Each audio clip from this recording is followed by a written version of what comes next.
All right, welcome everyone, and thank you for joining us tonight. My name is Amy Waywell. I'm the Director of Membership at the MFA, and I am delighted that so many members could join us tonight for our lecture featuring the Arts of Japan galleries. We appreciate your ongoing support and your participation in the MFA's virtual member lecture series. As a reminder, this program is coming to you virtually from the Museum of Fine Arts, Boston. Founded in 1870, the MFA stands on a site that has long served as a place of meeting and exchange among different Algonquin nations, including the Massachusetts. As a museum, we acknowledge the long histories of the land we occupy today and seek ways to make Indigenous narratives more prominent in our galleries and our programming. Before I introduce tonight's speakers, a few logistical notes. A transcript and closed captions are available during this program. To enable the closed captions, just go to the bottom of the Zoom window and click the button Show Captions. During the presentation, I'll remind you to use the Zoom Q&A function to ask questions and share comments. And please note that this lecture is being recorded, and we anticipate making it available on the MFA's YouTube channel in the upcoming weeks. And now I'm pleased to introduce tonight's speakers. First, Anne Morse is the William and Helen Pounds Senior Curator of Japanese Art at the MFA. In her 30 years at the MFA, she has mounted numerous critically acclaimed exhibitions both here in Boston and in Japan, featuring the museum's world-renowned and comprehensive collections of Japanese paintings, sculptures, decorative arts, and woodblock prints. A graduate of Radcliffe College, she also received a master's degree in regional studies East Asia and a PhD in the history of art and architecture from Harvard University. And Keith Crippen is the Director of Design at the MFA. Before joining the museum and after receiving a BFA in painting from the University of Delaware, Keith was the exhibition designer at the Pennsylvania Academy of Fine Arts in Philadelphia and the exhibition designer and production manager at the Whitney Museum in New York City. During his 30-plus year museum career, Keith has designed numerous gallery exhibitions and notable building projects at the MFA, including the Art of the Americas Wing, Lindy Family Wing of Contemporary Art, the Dutch and Flemish galleries, and the Greek, Roman, and Byzantine Wing. Thank you both for joining us tonight to share your experience working together on these galleries. Thank you, Thank you Amy. very much, Amy, and it's a great delight to be here.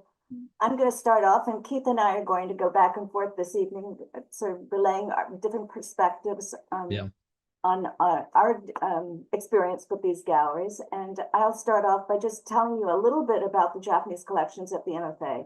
I often start with a slide like this because it's really hard to imagine what a collection that has 100,000 objects actually contains, because only a fraction of these will ever be on view at one time in the museum. But we are very, very fortunate to have the largest and probably best quality objects outside of Japan, and probably rivals the national museums in Japan itself. We cover everything from Neolithic to contemporary, and in all media, and work with departments contemporary photography and textile, fashion textiles and jewelry as well. So there's a lot of collaboration with this department and with others, but our collection itself is quite extensive, and we owe a lot of it to a group of far-sighted Bostonians. Keith, if I could have the next. Who started collecting almost as soon as the museum opened its formal doors. Amy just said the museum was established in 1870, but it formally opened its doors on July 4th, 1876. And it was at Copley Square, as you see here on the slide, very much patterned on Victoria and Albert Museum, which at that time was known as the South Kensington Museum. The museum immediately sent delegates to the Philadelphia Centennial Exposition that was happening, and Bostonians became just enraptured with decorative arts that the Japanese were promoting at the fair itself. You may have the next slide. And so some of the early displays at the museum reflected both the interest in the decorative arts, but also the interest in displays by different looking at different media, so lacquer, netsuke, which are made out of wood or ivory, or metalwork, such as you see in these sword guards on the right-hand side, and other sword furnishings, which you see in the bottom of the cases. They were all lined up very densely arranged exhibitions, and really promoting the idea that Japanese goods could then become models for industry here in the Boston community. We have the next slide, please. But it was really at that time 4 Bostonians who became 3 Bostonians and one of their Japanese colleagues that this interest in Japan began, because Edward Sylvester Morse, as soon as he went to the fair, left for Japan in 1877 to become a professor at the Imperial University in Tokyo. He was a biologist, but he also soon became very interested in Japanese pottery and collected over 5,000 ceramics from kilns all over Japan existing at the time that were then acquired by the museum in 1892. Ernest Fenollosa followed in 1878. He was a political theoretician who then became interested in Japanese painting, and he collected over 1,000 paintings, which were then purchased for the museum and formally given to the museum in 1911. And then William Sturgis Bigelow, probably the most prodigious collector of all, a Bostonian who was trained as a physician, but who traveled to Japan to escape a very domineering father, and was resident in Japan from 1882 to 1889. And he probably gave the museum over 47,000 objects of all different types. And the last person in this lineup is Okakura Kakuzo, also known as Okakura Tenshin, who was Fenollosa's student and became translator for the men while they were in Japan, and then became the curator of this department when he came first as an advisor in 1904 until his death in 1912. We have the next. Almost immediately, with the collections coming into Boston, even at Copley Square, there were opportunities to start changing the displays. So you see Buddhist sculpture being shown with Buddhist paintings, all sort of lined up along the walls, but there was interest in trying to show the relationship between statues. It wasn't just treating them as objects made out of wood, but actually looking at the deities themselves and the meaning and significance of these works of art. Can we have next, please? But it really wasn't until 1909 when the museum moved from Copley Square to the present Huntington Avenue location that the realization of what the 4 men were trying to achieve in Boston could be realized. They had been very concerned in forming this collection that it tells the history of Japanese art. They realized that a lot of people would never ever make their way to Japan, but they wanted to make sure that the environment in which the works of art were shown would be suggestive of what one would experience in Japan, that one would see things in a much more arranged way, in a studied way, not just as examples of decorative arts or examples of sculpture, but really trying to see the relationship between works of art. And central to that was the creation of this Buddhist Temple Room, which we have just renovated, and Keith will speak about that in just a moment. But it shows you the original location of the room, and you can see that it from right now is not greatly changed from what it was in 1909, which has been greatly beloved. There have been some modifications which Keith will discuss, but the original idea of it, so that people would be in close proximity to the Buddhas, showing it in a temple context, is very much seen here in 1909. We have the next slide. The inspiration for this room, and this is very important, is this temple room was never meant to be a replication. It was meant to suggest a temple interior, and William Sturgis Bigelow had plans for the temple in Horyuji, an 8th century temple in Nara, sent to the museum so that they could study what the elements of the architecture were. But it very unlike a Japanese temple where the actual works of art are an altar in the center of the room, the works of art were actually the sculptures, the images were placed against the walls. We have the next. And you'll see, and you can see when you go into our galleries again, and Keith will point out some of these details when we get into the renovation, you can see that in the upper floors, there actually were these pillars, which still very much exist. They're still there, although we've modified them slightly. And may I have the next? And you can see that these also came from Horyuji. They were how the architecture itself served a very structural function here at the MFA. they serve a more decorative function. The next, please. Sure. And So I guess- originally there was supposed to be, they had talked about having a tea house brought to the museum, but it was a symptom of budget cuts from the very beginning that they couldn't afford it. They kept saying that they'd devote a certain amount of money before long the tea house was gone, but they decided to put this interior garden, which no longer exists, which was a dry rock garden. Have the next, please. And keep your on. All right, so I think we're up to about 1979 now. So after 70 years of the space being in this condition that you see here as a double high space. So I'm going to talk a bit about the architecture mostly in terms of how we sort of looked at that existing architecture and used that as an influence for the design that we have today. But what the museum had in 1979 was this double height space from the second floor. It was pretty limited in terms of what you could display there because of the sort of pathway balcony setup that was there.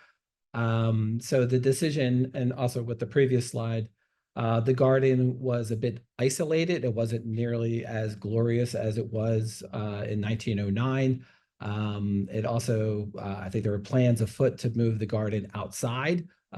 So the museum decided to fill this space in, to instead have this double height space to actually result in a space like this where you're able to have much more mobility through the entire space. Also, you're able to show much larger objects from the collection. And even though the Japanese collection was pretty stellar from the beginning, it was also expanded, as was the rest of the Arts of Asia collections. So museum sort of made the choice to sort of fill in that space, just as they had earlier in the century to fill in the double height space and the classical galleries. So also with the temple space, that did change during this sort of transitional period in the 80s when the double height space was filled in. The sculptures were actually moved to the other side of the room. The windows were filled in. And then a central door was located through that sort of filled in space. So originally the Buddhist temple was only accessible from the side galleries, but in this new orientation, the main entryway was through the middle. And also, as you can see, a large barrier was constructed to keep visitors from getting too close to the sculpture.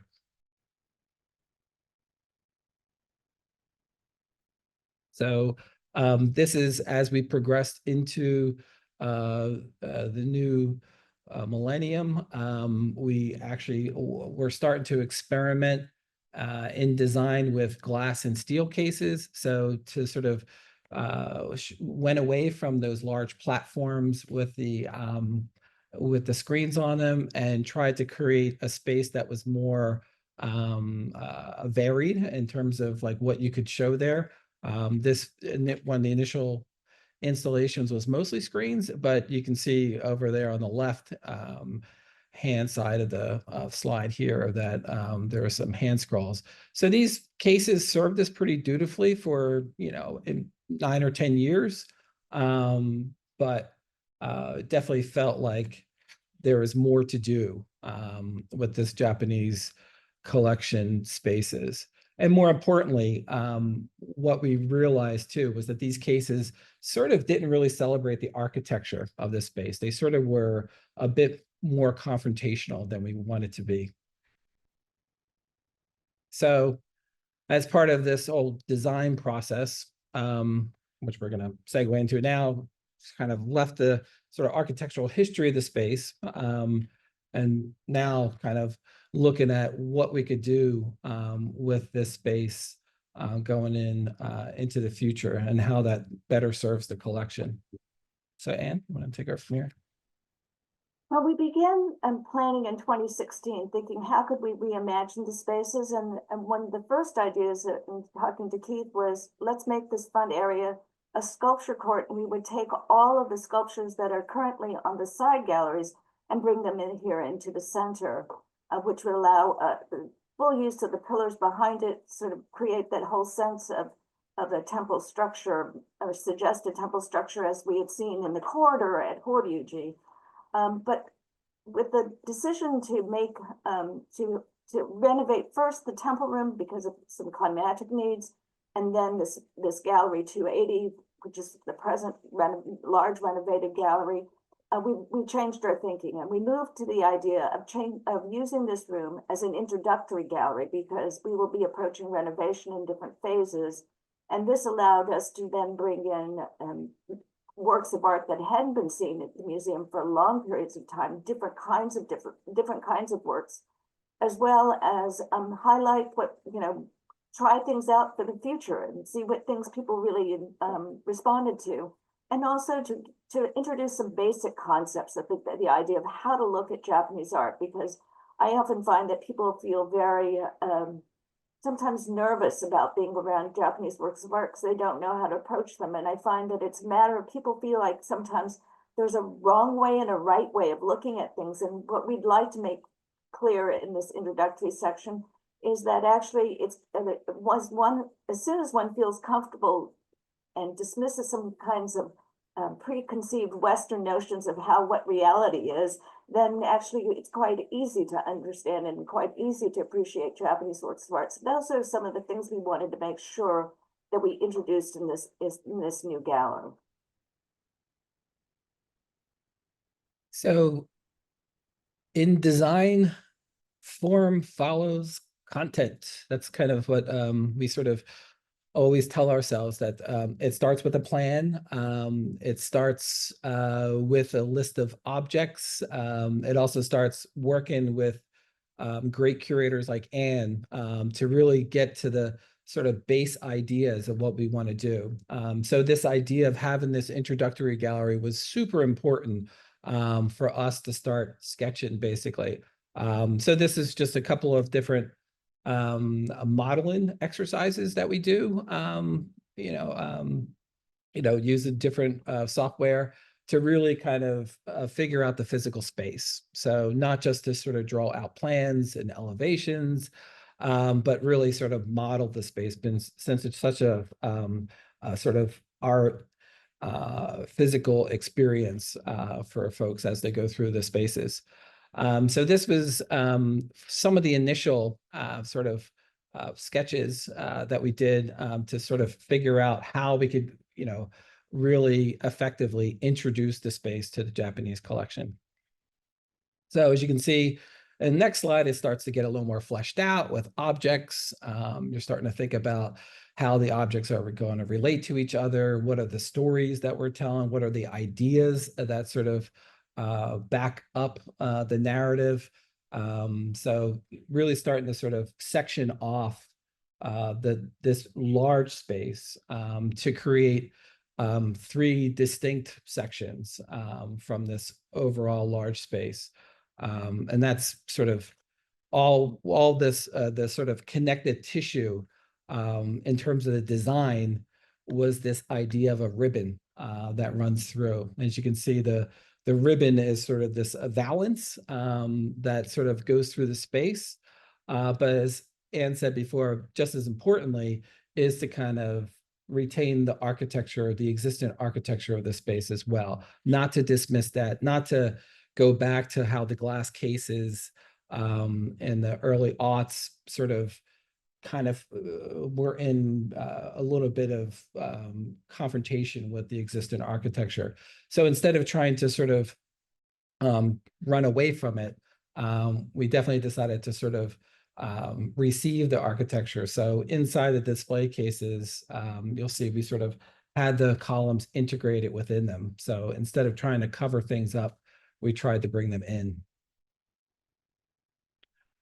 Here's once we start having a better idea of basically what this different sections are, then we can go into more of a drawn phase where we start to really scale everything up, look at ideal objects, a checklist of objects that are included, and really start the exercise of all these different versions that we can sort of play out and see how they're working, how they're speaking to each other, what are the sort of adjacencies, what are the sort of happy accidents that happen once you bring objects together like this.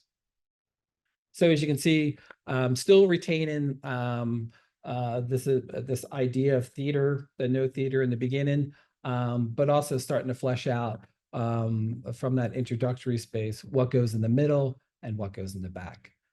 So you have, like I said before, there's sort of 3 distinct sections that are composed within this overall 280 space.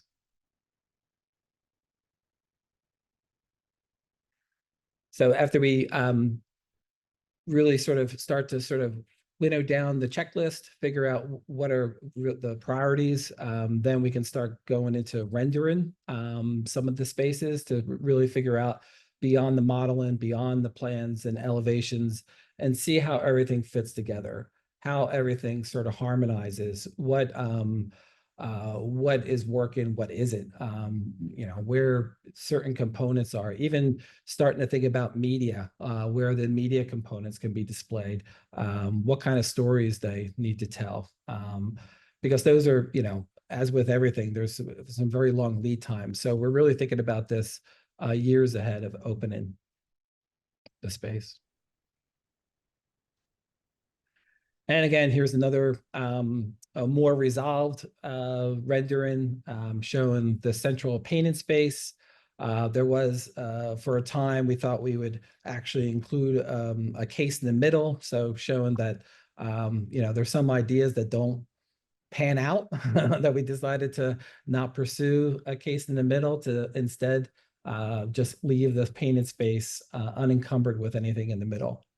And then also just to really sort of start to think about some of the details after this point. So really thinking about the columns that are integrated within this sort of ribbon structure that we have. And again, how the sort of existing architecture won't be shadowed by this new build out. Anne?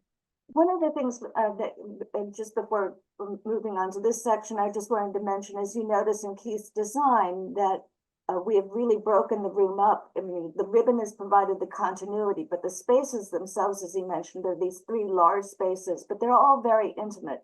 And that's because in Japanese works of art, generally, there are no grand rooms where paintings are all lined up, or things are meant to come out for special occasions, for special for seasons or seasonal reasons. Paintings, for instance, are really never put on permanent view unless they're murals.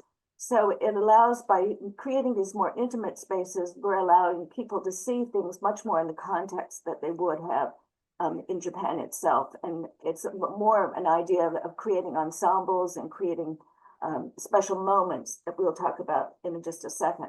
But one of the things that was also important in the design process, as Keith mentioned, we started looking into the video section, and that meant working with a number of specialists so that we could understand more about what we wanted to show in these videos and how we were going to go about doing it. So, for instance, we connected with a colleague, Miwa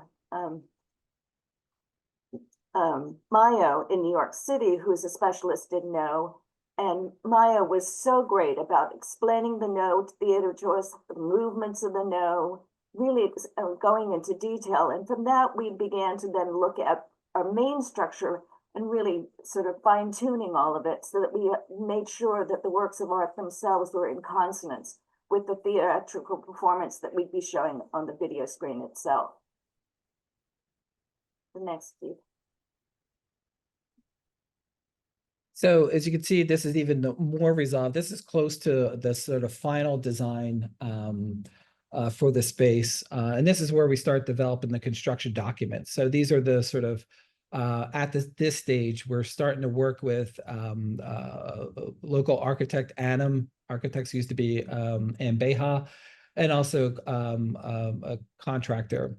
So we're really starting to sort of bore down the details. So at this point, things aren't changing too much. We're not really changing locations of casework and construction. We're pretty much getting it to the level where they'll be ready to construct. We're also working with case manufacturer Gopion, who is sort of providing parts of the casework for us, especially these sort of large show room display glass facades that are, protecting the works inside, but also being done with non-reflective glass. So you have as a viewer, you have the opportunity to kind of see all the no rope and all their fine detail. So this is sort of exciting at this stage that we sort of have determined a lot of the themes, the narratives, the stories that we're going to tell, and can really bore down on the different details of finishes and materials, and then also working with our mount makers to figure out how things are going to be displayed and what angles and other sort of display apparatus. So again, here's another shot of this. This initial one is that intro section, showing a render of that with the no robes and the no video, and then moving into the painting section in the middle with seating to make sure sort of you have this sort of different emotional sort of sensibility in that space.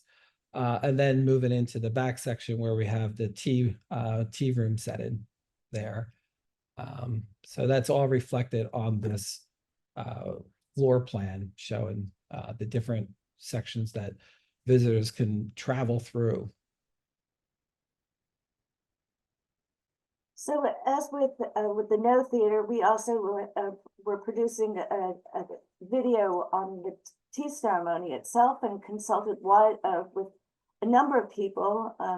But Uda Sankei in New York was very, very helpful to us. And you'll see Mr. Suzuki, who you can see on the right-hand side, seated after completing the video filming with us. But from being there in the tea rooms at Uda Sankei, Keith was able to join us down there for the filming, for the first part of the filming. And Keith could really understand exactly how the rooms were constructed, the feeling of the rooms themselves, and the proportions, and how Mr. Suzuki moved in that room. And for a long time, Okakura had wanted this tea room, as I had mentioned, but we had never been able to realize this. And so this is the first opportunity for the museum to present tea. I mean, we talk about tea, which is bringing together objects and people and a tea host, the master who brings everyone together for this one experience. But it's really having a great sense of the space and how these objects move and where they're placed that becomes incredibly important. And it was in this kind of working on the video made us much more conscious of what we needed for the room itself. Definitely. Yeah. And it also sort of convinced us to allow for the right amount of space.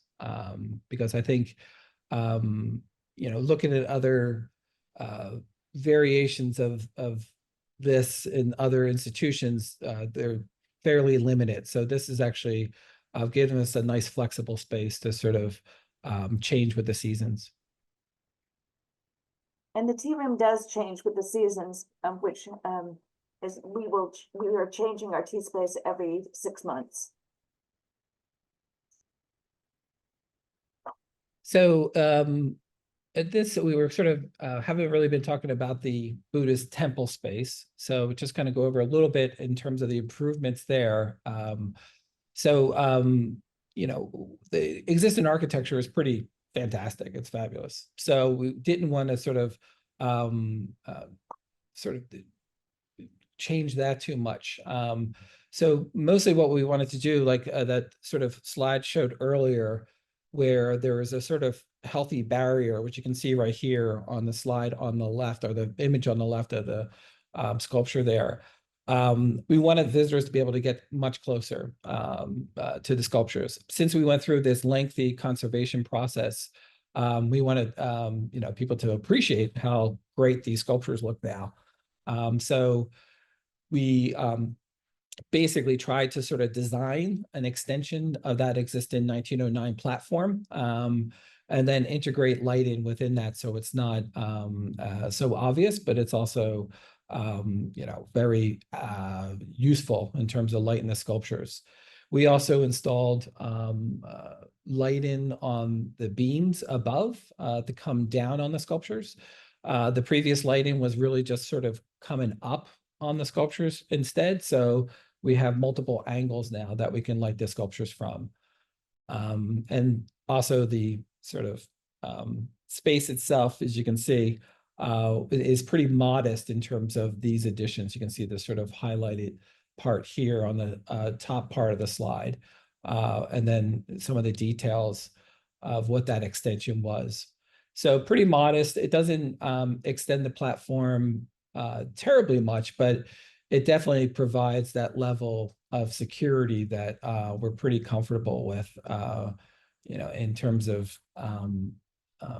keeping people back enough, but also, hopefully we found that sweet spot where people aren't able to actually touch the objects, but they're able to really see the objects and appreciate them.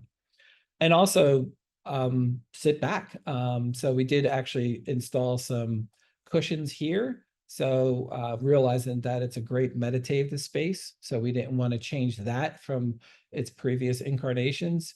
So we didn't want to radically change that space and add more objects or anything like that, but just wanted to sort of give it a refresh and lighten it up a bit. So this is what I always find one of the most exciting parts of a project is when the construction actually starts. So you can actually see here, this is the gallery in December 2023. We had demoed all the cases that were there. This is when we were in the process of refinishing the floor. You can see all these holes that are cut into the floor for the steel posts that will be needed to hold the casework. But this is really, as you say, that when the rubber hits the road, this is when everything's really, there's no turning back. We're actually going to do this project, and this is one of the initial steps, was trying to get everything enabled and ready for construction. So here's another picture. This is not long after that floor refinishing, when the steel is going up. The construction is really starting. We're basically framing everything out that needs to be done in the space. And then you can see another process of the construction here. This is from February, so not too long before the actual opening in May. So we're sort of, at a very wonderful pace in terms of this is becoming more and more of a reality. You can see the sort of columns here, half columns, actually still extend into the display area. And then the displays themselves, the structure for them is being constructed before our eyes. So this is after all the construction has taken place, everything is finished. We let things sit for a bit and the paint to dry, and then we can begin the installation, which is my second favorite part of any of these projects, is the actual installation of the objects. So as you can see, our textiles conservator Joel is installing the no robe is on the left, and our crack mount makers Brett and Kim are installing the Netsky on the right. So this is really when all the pieces start to fit together, and a project that's been years in the making starts to become a real reality. Well, this last section is on interpretation in media, but as Keith explained earlier, I mean, all of this thinking actually happened before some of the actual construction began, and it was really critical to thinking about how we were going to introduce the topics that we would, the different aesthetic ideas, what was the balance, and how do we keep our audiences on one hand excited, but also feeling at the same time that it was a familiarity, that they would feel comfortable, that they would feel empowered in the future by looking at these objects, and that they could come to future Japanese galleries and feel as though they understood the material. So we've been working very closely, both with our interpretation team. Catherine was Johnson Rowe was one of our lead interpretation editors and mentor. And then at the same time, we were working with George Sharoon, who was working with us on the videos. And we all had, these meetings were probably even more frequent than any of the other meetings that we had for the project, just because there were so many different parts of these projects going on at the same time. The overall scheme for interpretation in this is, and I said it was an introductory gallery, and I really do hope that people will feel as though once they understand certain basic concepts and can also look at certain paintings or certain works of art very closely, that they then can apply this knowledge not only to future displays in the Japanese galleries, but also in other places where they may see Japanese art. But I talked to, at one time during COVID, we were afraid that the galleries would never open. And we were trying to actually think about, could we create a digital museum? And at that point, I consulted with Christopher Atkins, the head of our Center for Netherlandish Art, who had a lot of experience with digital projects. And he suggested a scheme which I have found was extremely helpful. It was called the skim, swim, and dive technique. And the skim is basically get your audiences really excited by visuals, other means to get them, draw them into the topic. Swim is get them feeling comfortable in the water. So we've used those mostly for our labels, the conventional labels. And our dives, as you will find throughout the galleries, our dives are actually where you can have their audio stops, audio visual stops, where you can learn a lot more. And I understand one of the most popular ones is the one on our dragon, which if you go to the stop, actually you can see the dragon moving with our conservator Avi Heiken. So that was one of the schemes. And Keith, we could go through so that they could see the placement in the videos, also with the tea room again. You can see how integral it is. We decided, and you'll find that with both of the videos that we produced, both with the no and the tea, that there is very little text that at all in these, and that we really wanted to have the sounds of the no theater itself, the sounds of tea being prepared, so that people would then be more aware of the environment, and it wasn't an external person imposing a certain view on our audiences. But I think it's been very effective in creating a mood also in our galleries. So you will often find that they're very hushed, even though there are lots of people there, because they're just trying to absorb what is going on in the galleries. I also want to point out, we have the next slide, that in the temple room itself, we decided not to have any interpretation in the temple room. So many people have talked about the temple room as being one of their favorite spots in the museum because it allows them to really have a contemplative space. And yet these are works that require so much explanation. There are so many questions that people have about these works. So we worked with a team from New Mexico and our conservators, and particularly Eve Mayberger and Catherine Johnson Rorigan and George Sharoon. We met regularly to talk about how to present this information on a touchscreen project. And you will find that there are layers of interpretation, and you can go into as much detail really as you want on each particular sculpture that's there. But it's outside the room, it's not in the temple room. So that way we preserve the atmosphere of the temple itself for those people who don't want digital things going on in their learning environment. We've been able to provide the information as well as provide a contemplative space. I want to say that it's just been such a great joy to be able to open these galleries again. They've been closed for so long, and we have such a rich collection to share. And we're really grateful to all of our funders, particularly Carol and John Rutherford, who made the introductory gallery possible. And as you can see, the temple room was also greatly supported by a number of individuals, including and foundations, the Vance Wall Foundation, Mass Cultural Council, Liz Tarlow and her husband, Stephen Kay, Bettina Burr, and Dinah Pharma, and then Charlie and Georgia Cunningham.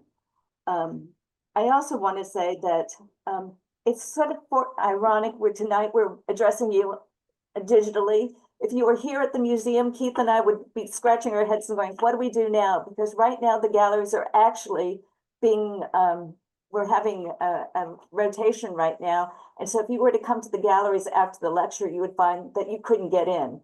But we hope that you will come after Friday, because by that time the rotation will be completed. Many of the works of art, as I mentioned earlier, Japanese works of art really never meant for permanent view. So they're on materials such as silk and paper, which are very sensitive to light. So we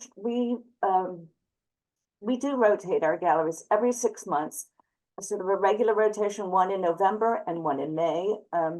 And we will try to respect a lot of the seasonal aspects of those changes. So actually, in the next group of paintings you'll see, there are a lot of representations of fall and also of winter. And the tea room itself will reflect the setup of the tea room as it would be during the winter months. So you'll see that we no longer have a brazier in the center of the room on top of the tatami. It actually will be inside a hearth that's in down below the flooring. So these are things to look forward to. It also means that, you know, we're bringing out our really wonderful works of art, but please study them carefully, look at them and come often, because we rotate the collection and trying to preserve them as much as possible.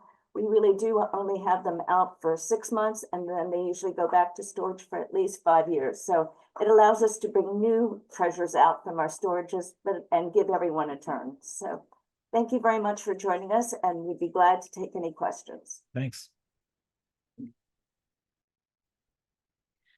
Well, thank you so much, Anne and Keith. That was terrific. And we do have some time for questions, which is great. As a reminder to all of you watching, if you can use the Q&A function on the bottom of your screen to ask any questions you have, we will make sure that we get as many as we can answered. And we do have a couple that came up while you were speaking. One is really focused on, we talked a lot about Gallery 280, but a question about are there other galleries that feature Japanese art? So I wonder if you could share a little bit about other spaces that are included. Within this first phase of the Japanese renovations, we've had the Japanese Print Gallery, which is a very, very popular gallery.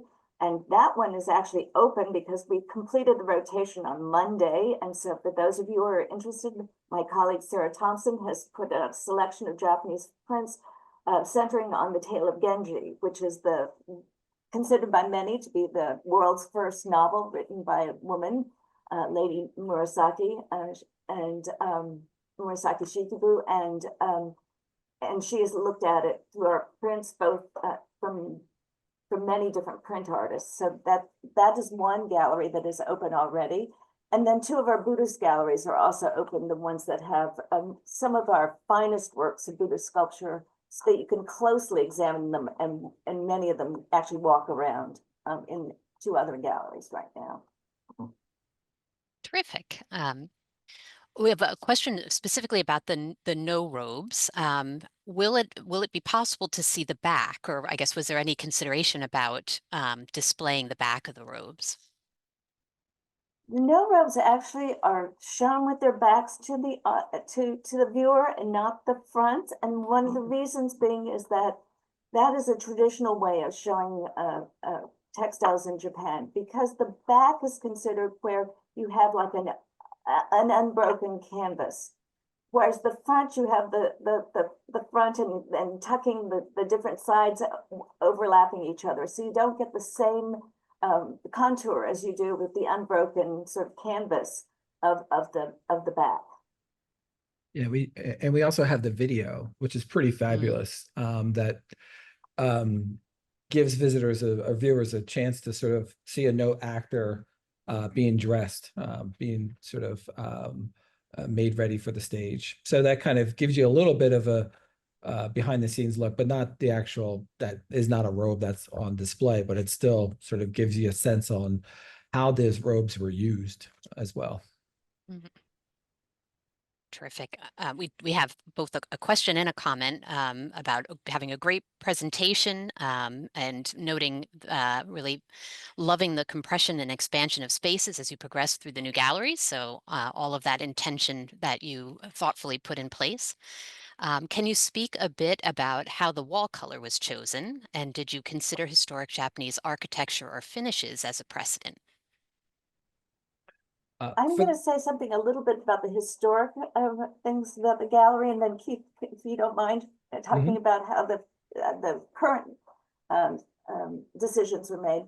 Originally, when these galleries were first designed in for the 1909 opening, the William Sturgis Bigelow and another trustee, Demon Walter Ross, were really interested in lighting, and they were very interested in the way that the wall surface reflected onto the works of art or didn't reflect on the works of art, and how light was filtered through Japanese paper covered shoji, for instance, which you can see some of that effect in some of our side galleries. But they were very interested in sort of the stucco finish to the galleries, and more or less we maintained that kind of finishing to the walls. So this was something that was of critical importance to them at the very beginning. They Mhm. didn't want to, they did not want a smooth, shiny surface for the works of art. Yeah, in terms of the wall color, we didn't deviate actually from the existing wall color, which I kind of assume had been the wall color for decades. It was a it was a Benjamin Moore match at this point, but for the most part, I think that was most likely the wall color that had been there. I can't say for sure whether that was the same wall color from 1909, but it certainly seemed to be reflective on images, color photographs that are taken later on. One thing we did to distinguish the woodwork in the existing wood is Japanese cypress. All the columns and all the molding that was part of the architectures is this Japanese cypress.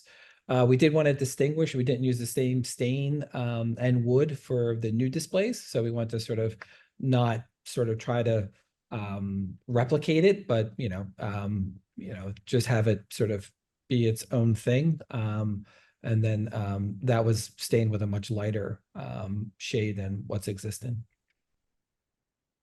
Do you want to reveal the secrets of the tea room? No, well, because of Now I conservation, think you have to, right? I know, yeah. Because of conservation requirements, wood is not good to have in a enclosed display space because wood off gases, and it could potentially damage, especially silk and the paintings that are done on silk. Because of the organic compounds that would be off gas, and particularly sulfur and things like that. So instead of using wood, we had an inert material that was used in the tea space. And we actually had a faux finisher that we sort of are very, very happy with, that came in and tried to replicate the different wood species that would be seen in a Japanese tea room. And I think she did an amazing job too, by the way. But I probably, hopefully you can sort of test your friends when you come in and visit if they can tell the difference that it's whether it's wood or not. So That's interesting. That's very interesting. I've walked through those spaces and never, never noticed a thing. yeah. We have a question about a particular object.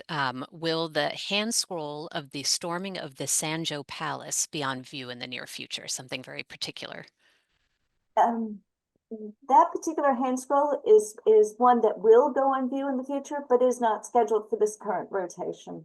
We're in the process of planning the next rotation. As soon as one rotation goes up, we start planning the next. And I can't tell you right now, but it will go on in the future because I know a lot of people in the Boston area would love to see it.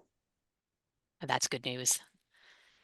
We do have a question generally about how we let visitors know about rotations and when they occur. And I can speak a little to it just because I know that we have gallery updates on our website where we note particular closures, but I don't know if you can share anything more. I know we have a every 6 month schedule generally, but Keith, I don't know if there's more to really note about those rotations as they happen.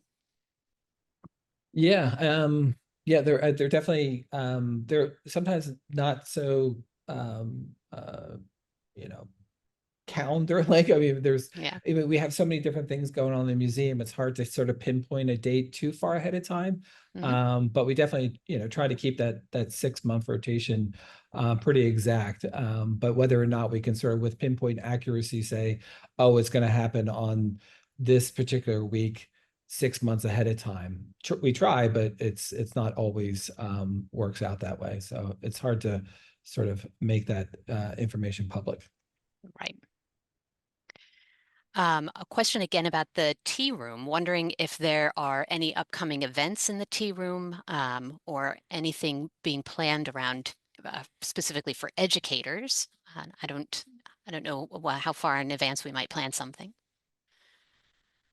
So far, we have not had any, we have not developed any specific programs. The tea room itself is not one which is functional. I mean, we really cannot conduct a tea ceremony there or tea gathering in that particular room, because Keith also did not mention, but the tatami is also not standard tatami. So, and with tea, of course, you would be burning, and we'd have fire, which we can't have in the museum. What we have done in the past, I mean, when I've tried to instruct people about tea itself, is we've asked someone to come from one of the tea schools and then do something perhaps in one of the, like Remus Auditorium or perhaps one of the classrooms. I do know that for one of the first Fridays, there was Uda Sankei sent someone to actually prepare tea for people, to show people a little bit about tea. And for those people who are interested in becoming supporters of the Art of Asia, our Ginkgo Circle on February 21st, we will be having a tea master come in and bring out some of our tea objects as well so that people can see them. That's great. And I think the rotation that going on this week has piqued a lot of interest. People are already commenting about how they are planning their next visit, which is wonderful to see some new objects on display. One question is thinking about the objects that we're moving in now. Are there particular objects that you would highlight that somebody should make a real effort to come see as part of this rotation? I imagine I would say everything, but do you have something in mind in particular? I think there are two objects in particular that I would urge people to take a close look at that are being part of the rotated objects. One is a pair of screens by the eccentric Kyoto artist Soga Shohaku, and we have highlighted his work in the past here at the museum, and for instance, in the exhibition on Takashi Murakami. Shohaku is one of these truly eclectic artists, and The Four Sages of Mount Shang is one of his best well-known works here at the MFA. And the second that I would suggest people look at, it's very different in feeling and sort of a contrast, is a small ink painting in a hanging scroll of a landscape and a scholar in a retreat by an artist named Bunsei from the 15th century. And it's very quiet, but just incredibly meticulously painted. But there are a lot of paintings that I would recommend in this group, and I think our new set of tea objects will be very exciting as well. Yeah, I'm a huge fan of Shohaku. That's how I would come just to see those screens. But it's We're also putting out a new acquisition of a painting by the artist Hakuin, who was a Zen monk, and he's well known for those people who have heard the expression, what is the sound of one hand clapping? Well, that derives from Hakuin's teachings, and we will have a large painting that was recently acquired by the museum on display by Hakuin in one of the hanging scroll cases towards the back of the room. Oh, that's fascinating. I know how I'll spend my lunch and Friday. We have a question about how Japanese art is viewed, right? Japanese art is viewed in particular ways, top to bottom or left to right, and how much did you build the design with how Japanese art should be experienced in mind? We're very conscious of, first of all, as I said, that Japanese art is not displayed in grand sweeps of objects. I mean, it's very discreet. So the tokonoma, which you would see in the tea room itself, as sort of an alcove for displays, a frequent place where paintings would be shown, for instance. So very intimate spaces. And I think the gallery, the way Keith has helped sort of orchestrate it, creates that sense of intimacy.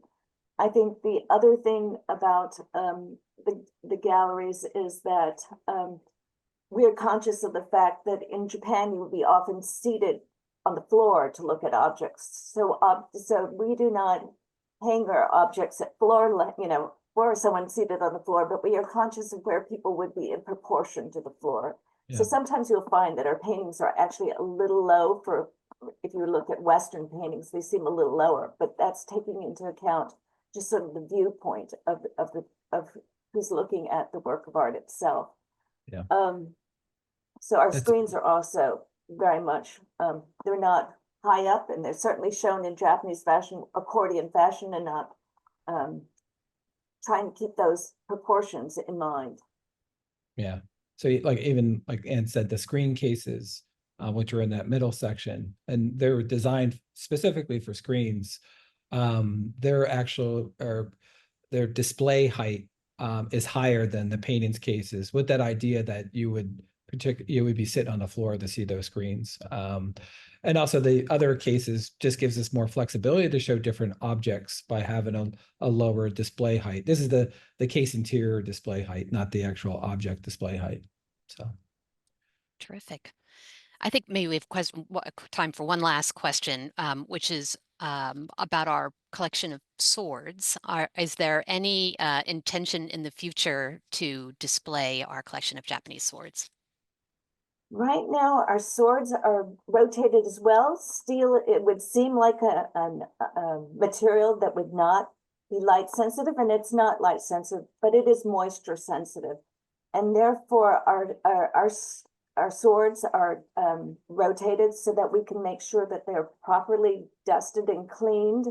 And we have one of our conservators, Lindsay Boyer, who is being trained specifically to clean our Japanese swords, so that in this new rotation, that you will see 2 new swords going on view. And we'll make sure that there are regular rotations of the swords as well. We do have an extremely large collection and a really superb collection of swords.